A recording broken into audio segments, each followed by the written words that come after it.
আজ রথের পরের শনিবার। তো আজকে আমি বিপত্তারিণী মায়ের পুজোর আয়োজন করেছি ছোট্ট করে। তো এই যে দেখো আমার বিপত্তারিণী মা,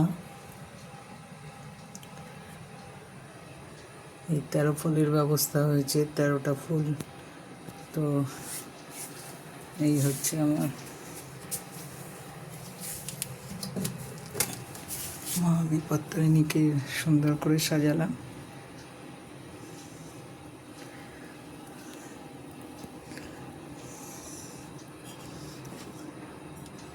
এখন আমি ঘট বসিয়ে দেবো।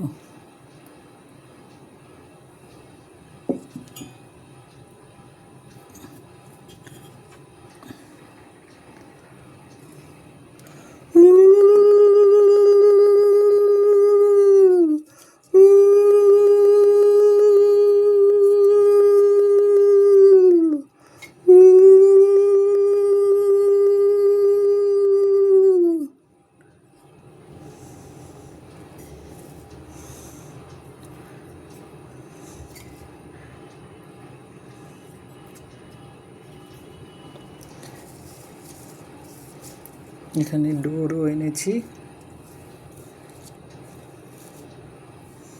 জয় মা বিপত্তারিণী, জয় মা বিপত্তারিণী, সবাইকে বিপদে রক্ষা করো মা, সবাইকে বিপদে রক্ষা করো। চলো আমি তোমার পাঁচালি পড়ি। জয় মা বিপত্তারিণী মা। ব্রতকথা পড়ছি।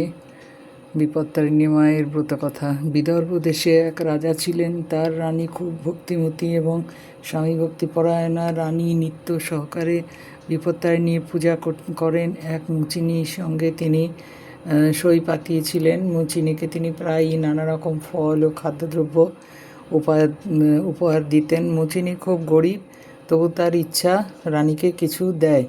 রানী রোজই বলেন যে একদিন তোমার কাছ থেকে খেয়ে নেব, কিছু চাওয়ার হয় না। হঠাৎ একদিন রানী বললেন, তোমার তো গোমাংস রান্না করো তোমরা, একদিন একটু নিয়ে এসো, দেখব কী রকম। মুচি রানীর কথা শুনে খুব খুশি, খুব যত্ন সহকারে সে গোমাংস রাঁধল। তারপর কাপড় চাপা দিয়ে রাজবাড়িতে এনে রানীকে বলল, মাংস এনেছি, রানী তো আর খাবেন না, শুধু দেখবেন, তাই যত্ন করে ঢাকা দিয়ে এনেছেন। এদিকে হয়েছে কি, মুচিনি গোপনে মাংস আনালো বটে, কিন্তু রাজবাড়ির একটি চাকর তা দেখে ফেলল।